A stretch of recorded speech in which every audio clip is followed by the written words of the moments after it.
नमस्कार, हम प्रियांशु सिंह और आप सब देख रहल बनी टॉप 10 भोजपुरी। और आज आप सबके बीच में लेकर आगिल बनी 25 मार्च के शाम के 6 बड़ी खबर जो जुड़ल बटे हमनी के भोजपुरी इंडस्ट्री के सुपरस्टार के तरफ से। तो वीडियो के शुरू से लेकर अंत तक देखत रही। वहीं बढ़ जाओ सबसे पहलका खबर की ओर। तो सबसे पहलका खबर निकल के आ रहल बटे दबंग स्टार खेसारी लाल यादव जी के तरफ से।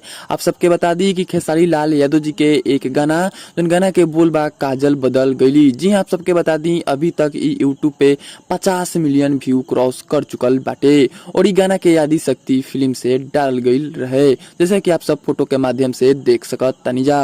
वहीं बढ़ जाओ दूसरा खबर की ओर। तो दूसरा खबर निकल के आ रहल बटे पावर स्टार पवन सिंह जी के तरफ से। आप सबके बता दी कि पावर स्टार पवन सिंह जी के भी एक गाना जो कि 10 मिलियन व्यू क्रॉस कर चुकल बाटे अभी तक यूट्यूब पे, जो गाना के बोल बा घसाई रंग सगड़ी। जी आप सबके बता दी कि वे म्यूजिक पे का रिलीज करी रहे और अभी तक 10 मिलियन व्यू क्रॉस कर चुकल बटे पावर स्टार पवन सिंह जी के ई गाना। वहीं बढ़ जाओ तीसरा खबर की ओर। तो तीसरा खबर निकल के आ रहल बटे दिनेश लाल यादव निरहुआ जी के तरफ से।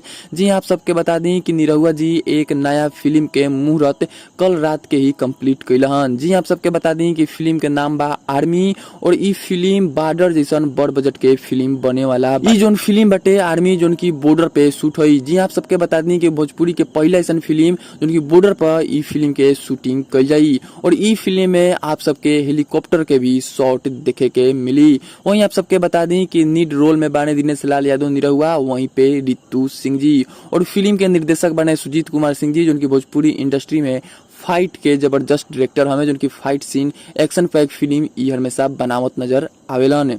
वहीं बढ़ जाओ चौथा खबर की ओर। तो चौथा खबर निकल के आ रहल बटे रितेश पांडे के तरफ से। जी आप सबके बता दें कि रितेश पांडे के एक सैड सॉन्ग, जो सैड सॉन्ग के बोल बा जाए चंदा। जी आप सबके बता दें कि अभी तक यूट्यूब पे 200 मिलियन व्यू क्रॉस कर चुकल बटे रितेश पांडे जी के ई गाना।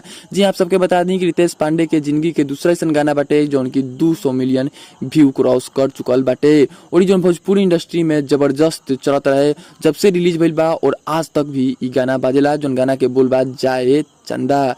वहीं बढ़ जा पचवा खबर की ओर। तो पचवा खबर निकल के आ रहल बटे अपनी के भोजपुरी इंडस्ट्री के सब कलाकारन की तरफ से। जी आप सबके बता दी कि आप सबके एक मंच पे पवन सिंह जी, खेसारी लाल यादव, दिनेश लाल यादव निरहुआ सब एक मंच पे आप सबके नजर आवेला बाने 26 मार्च के। जी आप सबके बता दी कि चढ़ल फगुआ के रंग जो कि 26 मार्च के शुक्रवार शाम के 7 बजे से आप सबके बीच में भोजपुरी सिनेमा टीवी चैनल के माध्यम से आप सबके बीच में शो प्रकाशित होके वाला बाटे। तो आप सब तैयार रही कल यानी कि 26 मार्च के शाम के 7 बजे भोजपुरी सिनेमा पे आप सबके देखे के मिली है भोजपुरी के बड़ बड़ सुपरस्टार और उनका साथ नजर आवेला बाने बॉलीवुड के हीरो नंबर 1 गोविंदा।